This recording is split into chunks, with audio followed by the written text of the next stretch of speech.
In a suburban secondary modern like Westwood, teaching poetry from different cultures can be a challenge. But the English department have their own approaches to the problem. Kelly McGlynn is taking her top Year 10 class through 2 poems in non-standard English.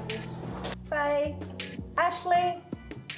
We've only just started looking at the poems from different cultures, so it's still, a lot of it is just about teaching the students how to find pathways into the poems. Marina.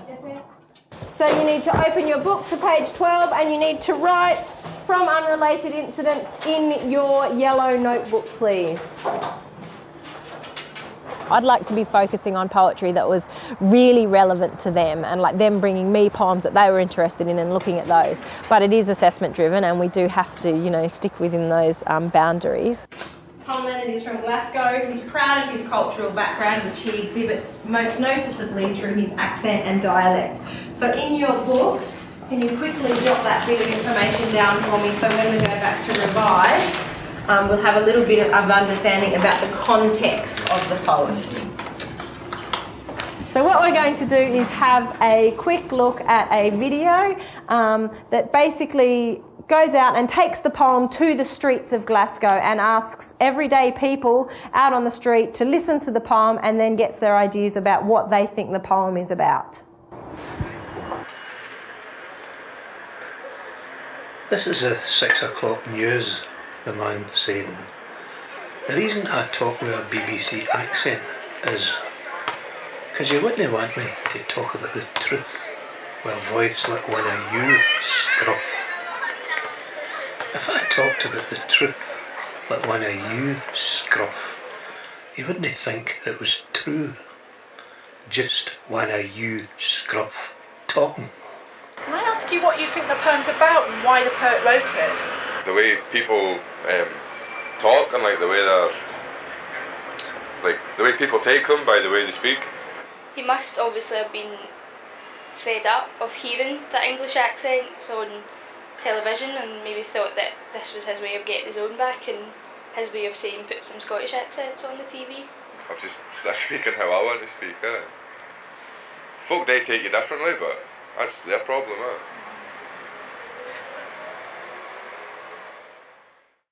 We're going to break off into some groups. Each group is going to get given a sheet with some questions on it and you need to try to come up with many ideas as you possibly can, and then we'll come back at the end and we'll all share our ideas. I'm going to give you guys the tricky one. So they broke into groups. I'd come up with some focus questions because if it's relevant to them, they want to understand it and they want to look at it in more detail, so it will make the deconstruction so much easier. In terms of their dynamic, I think that they are quite a good class. They listen to each other, which is really important. Already you can see the students who are group leaders and other people who just like to listen, or other people who are a bit too afraid to contribute. So by getting an idea of that, later on we can mix things up a bit and get them to start challenging those roles when they feel a little bit more comfortable within the group. The really important part of any sort of group activity is feedback. Because you may have come up with some really fantastic ideas in your group and now we need to share those ideas with everybody else. So, Ben or Leslie, whoever's reading down there, what was the question that you guys were asked to look at? What effects might speaking differently have on your life? I would feel like I'm on my own. It would affect the way people react towards me. They might start to ridicule me. You would start to feel like an outsider. Let's go to this group here. And who's going to read the question out, guys? Why might some readers think he has a grudge against BBC English speakers? Why might other readers think he is making a very practical point? We think Tom Leonard has a grudge against BBC English speakers because in his poem he calls English speakers scruff. He also makes us sound as if we speak properly all the time. With Scottish people, they might not speak correctly as well as BBC presenters because BBC presenters are brought up to speak well. Okay, that's interesting. You've raised some interesting points there about what's speaking correctly and what's speaking well. Anthony, subject matter. What is this poem about? They might not speak like posh, like BBC people do, like with a posh accent, but they speak how they speak from where they are and all that. I think that's what it's trying to say the poem is about. Excellent. What about purpose? Who would like to have a go at purpose for us? What about some people that I haven't really heard from yet? The purpose of the poem, I think, is to inform the readers about his opinions and his world, basically. I agree, and I think it's also about making that issue an issue for everybody, not just for him. So making other people aware of that issue. Excellent. Emotion. Now, 2 of the groups dealt with emotion, so we should all know about this one. So Marina. I think he's a bit annoyed. Yeah. He's annoyed because of you just see British people on telly and BBC presenters and not too many Glasgow people. Okay, so yeah, a little bit annoyed and probably frustrated as well. Okay, now craft. Who wants to tell me some of the poetic devices that we've used here? It's not really a poetic device, but he makes sentences really long, so it makes the poem skinny, so you want to look at it to see what he says. Yep, that's absolutely right, and that certainly is a poetic device, how he's chosen to set that out. And then summary is basically just what we think of it, so who wants to tell me what they think of it? I think it's kind of offending because he's saying that we tell him that he can't speak right, but he's doing exactly the same to us. The first time you read it, you don't get any of it, and then the next time you think, oh, I understand that a bit, whereas I didn't before. Perfect, and I'm pretty sure that the poet would be pretty happy with that as well. Excellent. Okay, that's really good, guys. What we'll do now is let's start to have a look at the next poem in your book, which is Half Caste.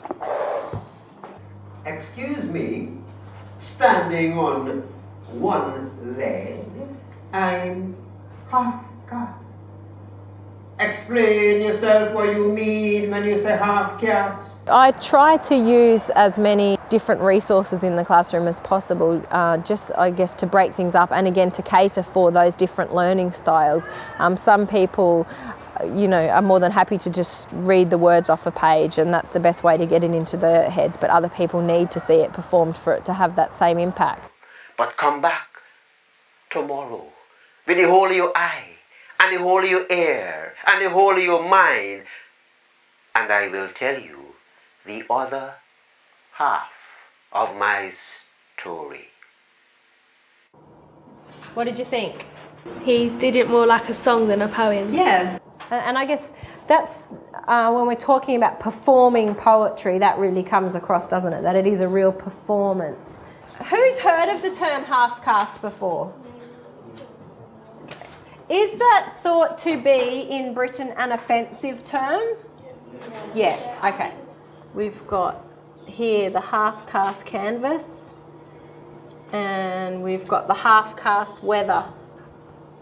Firstly, we might go through and look for words that we just don't recognise or words that we don't understand exactly what they mean, and then we'll go through and look for clues to what the poem's about, literally and metaphorically, and look for examples of similes, basically just highlighting things that they will be able to refer to in their analysis. What's the point that the poet's making there, guys? What do you think he's mean? He's saying, was Picasso making a half-cast canvas when he was mixing the red and green? Is the weather half-cast when we've got some light and some shadow? Yes, thank you, Jay. Basically, he's saying it's not all about white and black people that are half-caste. Everything can count as half-caste as long as there's something to back it up. Okay, yeah, so almost showing how ridiculous it is. And yes, please, Michelle. In a way, he's trying to prove a point that if you look at a person who's mixed race as half-caste, then if you look at everything else around you, most things are like two different things together. So should they be called half-caste too? We wouldn't say that the weather is half-caste, and we wouldn't say that Picasso's paintings were half-caste canvases. So why would we say that somebody is half-caste? It's just stupid, basically. This is where it gets really interesting because the tone changes here. And it becomes very sarcastic. Because he's basically saying that if you class him as half-caste, then maybe like you'll only kind of half listen to him. Yeah, exactly. You must come back tomorrow with the whole of your eye and the whole of your ear and the whole of your mind. So what is he saying there? Think about what you're saying and think about it again and come back when you understand that I'm not half-caste. Exactly. And I love this. the whole of your mind. And I will tell you the other half of my story. Okay, what I would really like to do now quickly is get started on a task. You're going to respond to that poem. But instead of doing it in the structured way where we write a paragraph on subject matter and a paragraph on purpose, you're going to choose how you would like to respond to this poem. And to do that, you need to think about where your strengths lie, Samson, and what you're good at. So I don't want to hear any of this, I couldn't do it, it was too hard, because you are adapting this task to suit yourself. For the homework task, normally we would do it through an essay format where they're just doing a basic analysis, but this time they could choose to still demonstrate that they have an understanding, but it's just how they choose to demonstrate that understanding is up to them. I drew a face with one half black and white and one half caste to show that people that get called half caste don't really like it. But when they get called mixed race, then they feel more happy because they don't really think that you can be half caste. I drew just half a face because in the poem he was saying half caste. If you're going to call us half caste, then you must be saying that we've only got half an eye and half everything. You might as well give them a reply, and I'm good at poems. I enjoy writing them, so that's what I thought. So I thought that'd be a better way to describe what I meant. I don't like writing, so just did a collage instead.